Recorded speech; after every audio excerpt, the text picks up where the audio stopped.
আসসালামু আলাইকুম, আমি রয়েছি মোহাম্মদ হিমেল আপনাদের সাথে।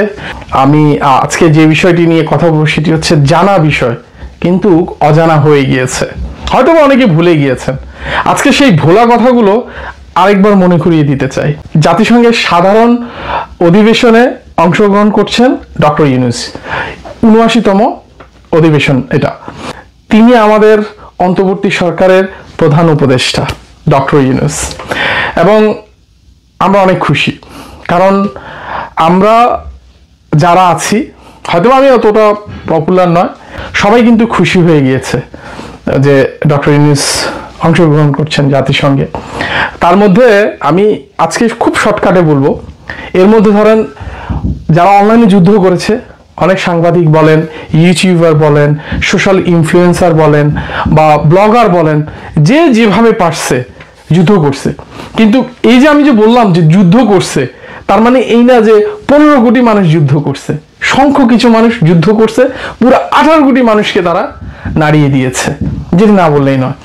আর আমি তো সবার কথা বলে শেষ করতে পারবো না, আমার ভিডিও শেষ হয়ে যাবে। কিন্তু এই মানুষগুলার শ্রম, ঘাম, কষ্ট, ত্যাগ, এগুলো কিন্তু কখনো 5 মিনিট কিংবা 10 মিনিট ভিডিওতে শেষ হয় না। তো তাদের যে শ্রম ঘাম দিয়েছে, এটা পাতা শেষ হয়ে যাবে কিন্তু তাদের ইতিহাস শেষ হবে না।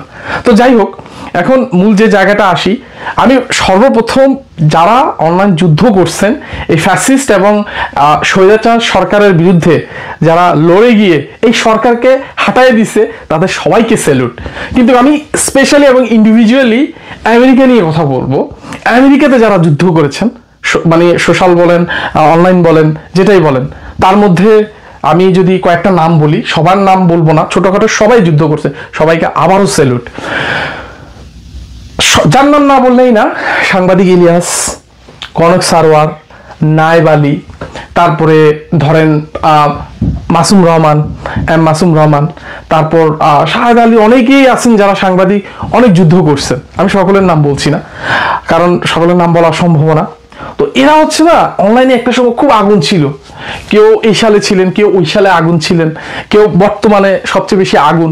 তো এরকম আগুন, মনে করেন যে এই ফুলকাগুলা একটার পর একটা আসার কারণে ফ্যাসিবাদের কিন্তু প্রতিটা বছরে কিন্তু আঘাত করছে। বিষয়টা এরকম যে তাদেরকে শান্তিতে থাকতে দেয় নাই। গত 15 বছর কেউ না কেউ আইসা এই যুদ্ধটা করছে এবং সরকারের খুবই অবস্থা খারাপ করে দিচ্ছে, এই বিশেষ করে স্বৈরাচার সরকার। আমি একটা জিনিস আপনাদেরকে এক্সপ্লেইন করবো। আমি একটা সময় চ্যানেল 24-এর সাংবাদিক ছিলাম দক্ষিণ আফ্রিকা। তো ওইখানে আমি প্রতিনিধি হিসেবে কাজ করেছি। কিন্তু এখন মজার বিষয়টা হচ্ছে কি জানেন, সাংবাদিকতা আর স্বৈরাচার সরকারের বিরুদ্ধে যুদ্ধ করা দুটোটা কিন্তু এক না।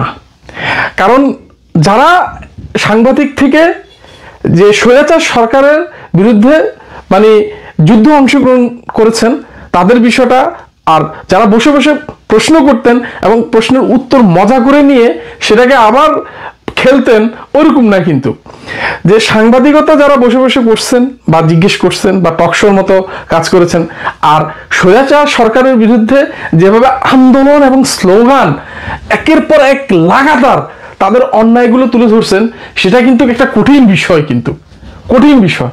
সেই কঠিন বিষয়গুলা এই মানুষগুলা করছিল।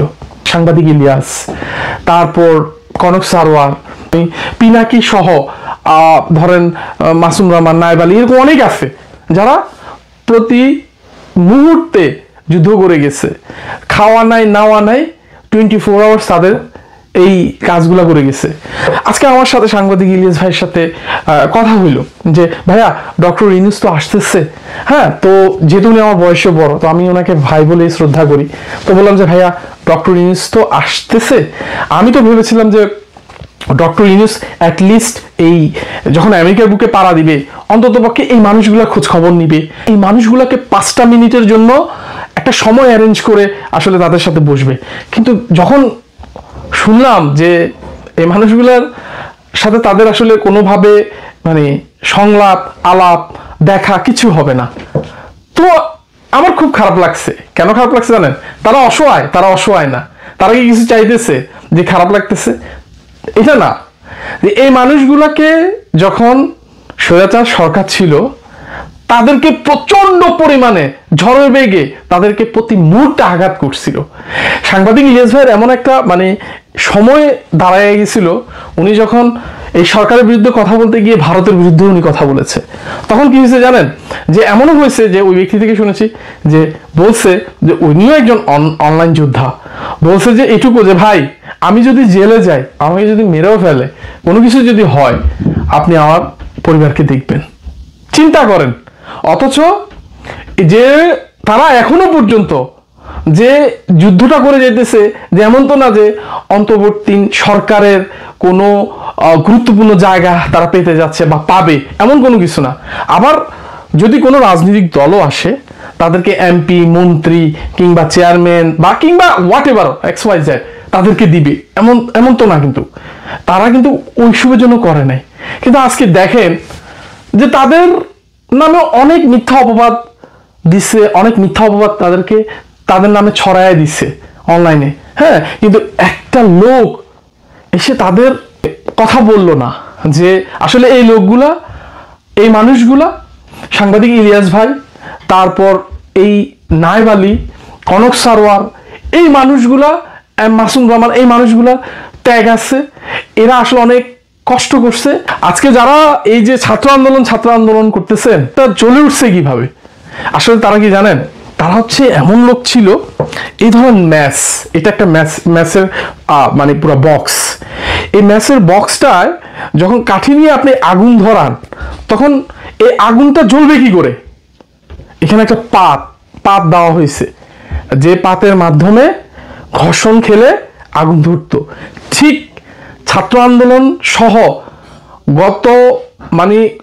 বিগত বছরগুলা যেভাবে মানুষের মনে এই পাত বসিয়ে ঘষা দিয়ে আগুন ধরিয়ে দিছে, এটার মূল এই অনলাইন যোদ্ধারা, সকল অনলাইন যোদ্ধারা যারা এই স্বৈরাচারের বিরুদ্ধে আন্দোলন করেছেন, এই যোদ্ধারা ছিল সেই পাত।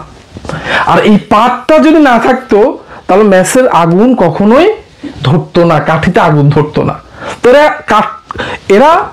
এরা ম্যাচের কাঠি হয়ে, ম্যাচের পাত হয়ে কাঠিতে আগুন ধরিয়ে দিয়েছে। এবং সে আগুন একটু আগুন গিয়ে যদি চিন অর্থাৎ কোনো কাগজে যদি ধরিয়ে দেন, ধাও ধাও করে জ্বলে উঠছে।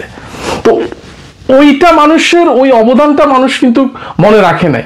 যেটা বুঝাতে যাচ্ছি যে ইলিয়াস এবং কনক সারোয়ার, মাসুম রহমান এবং নায়েব আলী সহ যারা অনলাইন যোদ্ধা আছে, এরা এক একটা হচ্ছে ম্যাচের পাত ছিল।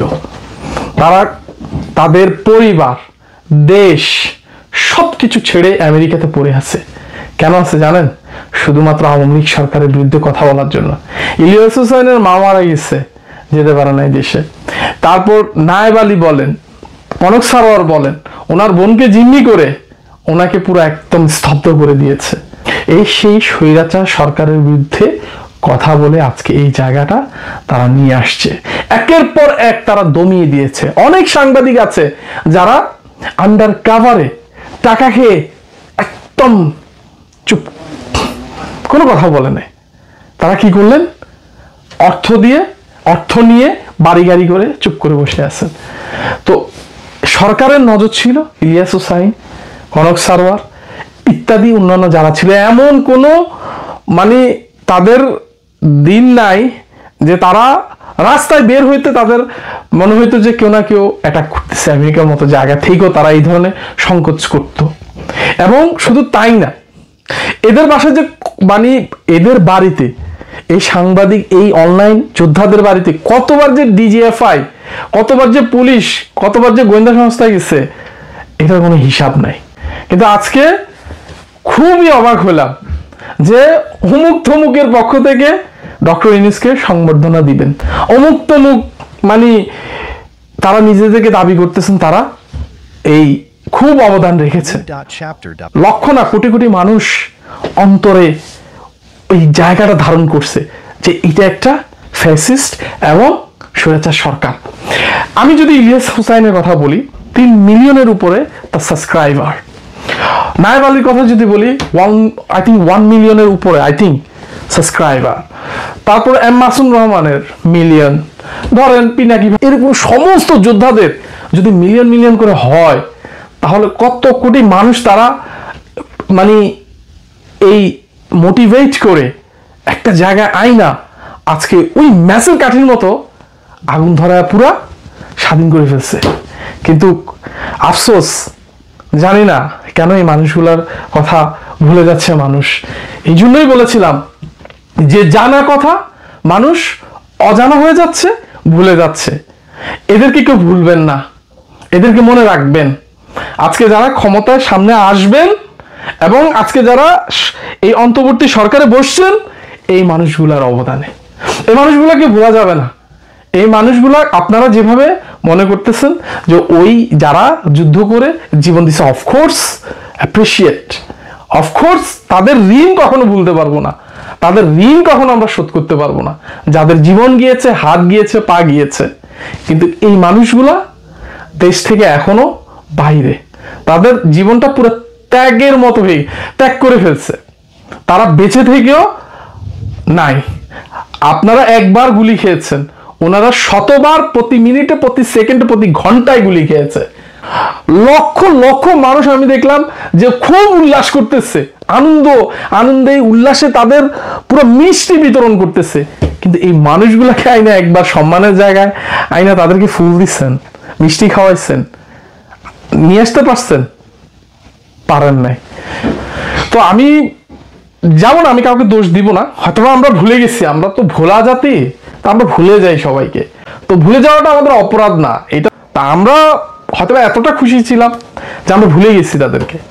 সো এই মানুষগুলোকে ভোলা যাবে না, এই মানুষগুলোকে ভোলা যাবে না, এই মানুষগুলোকে ধরে রাখতে হবে। আগামী 20 বছর যদি কোনো সরকার ক্ষমতায় আসে বা তত্ত্বাবধায়ক সরকার থাকে, তাদেরকে মনে রাখতে হবে, তাদেরকে পাশে রাখতে হবে। তা না হলে কিন্তু সমস্যা, বিপদ।